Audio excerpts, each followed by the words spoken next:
Hello, Bill speaking. Hey, Bill, this is Mark from Sister Hazel. How's it going? Hey, how's it going, buddy? How's the road treating you guys? Oh, not too bad. Just kind of getting out a little bit at a time here. It's been a long year and a half. Oh, that's for sure, man. That's for sure.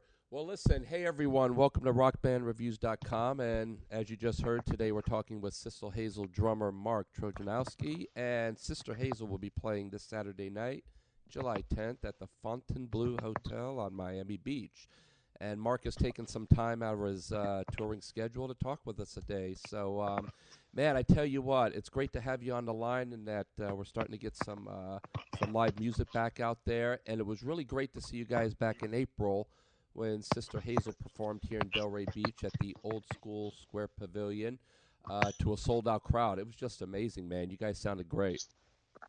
No, that was a lot of fun. We played a lot of shows in April in Florida. Florida was one of those states that kind of was open before anyone else, and they were trying to get live music back and open restaurants and bars. So we certainly appreciated that. And we kind of spent 2 weekends down in Florida in April doing a bunch of acoustic shows, which was kind of nice. We don't always get to do that. So, we're looking forward to. We just played a electric show in Tampa last weekend, and we'll be down in Miami this coming weekend doing the same thing. So definitely looking forward to it. I tell you what, whether acoustic or electric, man, you guys, I mean, I don't know, you sound better than ever, man. And I mean, you guys are like the Stones, man. You guys are all still together, where there's a lot of bands right now where there's a lead singer and the guitarist went this way, the drummer is over there, you know what I mean? So it's great to have you guys, as a single unit, and you guys are awesome. No, I think that's one of the really cool things about our band, and I also think that it allows us to do a lot of things that other people can't because we kind of know each other really well, and we kind of know what each person's going to do in a musical situation because we've been playing for 25 years together. So I think that that's been really awesome for us. Now, this is a question you've probably been getting a lot doing interviews. What were you doing during the COVID-19 shutdown to keep from going insane? Well, it all kind of started for us was weird because we were doing a really cool event in Lake Tahoe that we put on ourselves, and we had called it the ski hang, and we had this 20,000 square foot house. We brought about two groups of fans, about 26 for half the week and the other 26.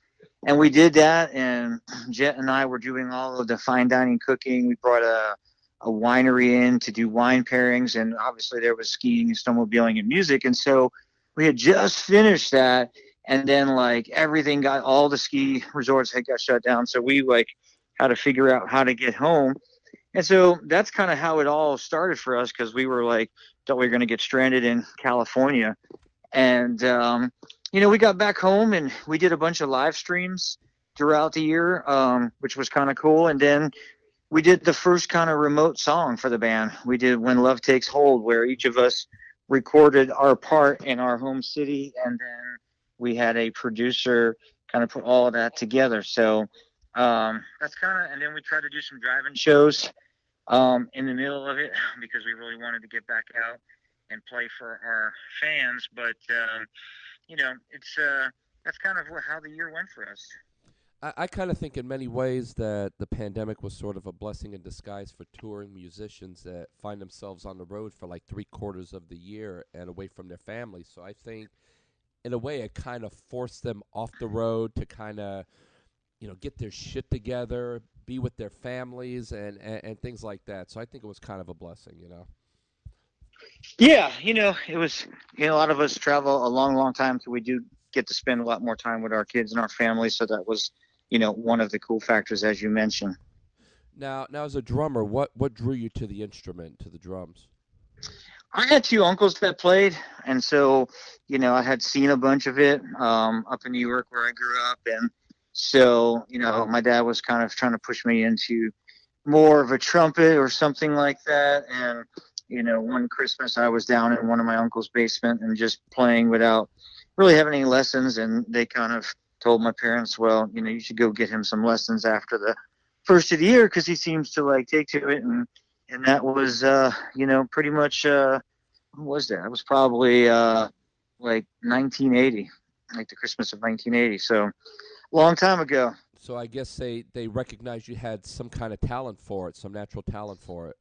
Yeah, exactly. And then obviously the talent goes, with the drive. I think that's with anything, whether you do music or sports or any kind of thing that you're passionate about. It's just having that drive to want to do it and practice it and get better. Hmm. Now, as of right now, are you guys busing it to gigs or flying out?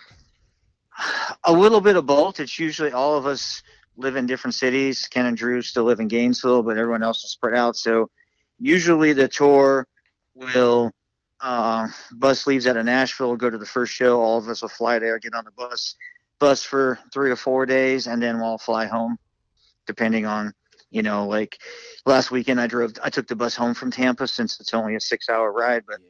I'll be flying back from Miami this weekend.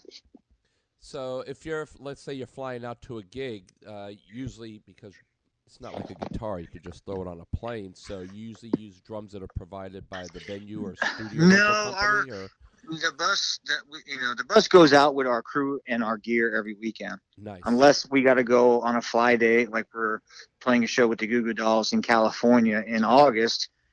Our bus won't go on that show, so that'll be backline gear. But pretty much anything from Texas up to Wisconsin in that area, it'll usually be the bus and the trailer and the gear. Hmm. Now, I'm not a drummer, but I'm sure that it probably makes a big difference in playability and sound compared to using your own personal kit, or do you request you know, DW drums, a certain kind or Yeah, whatever? I try to get the same at least setup. The hardest part about it is like I use a rack only because like my guys are setting it up and we've had different people over the years, and even right now we have two guys that are kind of taking turns between it because they have other responsibilities going on. So it makes it really easy because everything is memory locked and put together. When you're using stands, usually you use stands on a backline kit, so I usually have to kind of come in and tweak it a little bit just because of the fact that it's not as perfect as it is when using a rack. True, true. Now, during the April show here in Delray Beach, Brian sat in for Ryan Newell. Will Yeah, Ryan be with you guys out for this show? yeah. Ryan actually got COVID during that time period, Wow. so he was home. His whole family had gotten it, so we just thought for his safety and the safety of the band and the one crew member we had out with us for that run, it was just best to kind of do it that way. We already had the shows booked, but you always get curveballs. Life throws you stuff, and you just have to deal with it. Hey, he got well. He's healthy.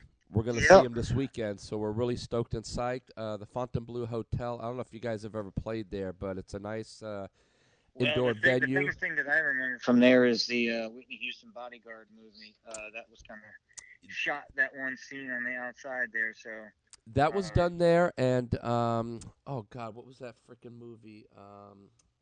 With Al Pacino, man, where he's sitting at the side of the pool and he's sticking his tongue out. Oh, huh. what the frick is that movie? Oh my God. Not Scarface, was Scarface, it? yes, Scarface, where he's with his buddy and Okay. the ladies are walking by and he goes, "This is how you get the chicks," and he sticks his tongue out and wiggles it real fast. That's at the same pool there, Okay. so it's a great venue. The acoustics are amazing. I believe with each ticket, there's also an open bar included in the back. So it's going to be a really great time this Saturday night. And again, Sister Hazel, Saturday night, July 10th at the Fontainebleau Hotel on Miami Beach. Mark, thanks a lot for talking with us, man. You're awesome. We're looking forward because we saw the acoustic in April. Now we're going to see the electric now, and just really stoked, man.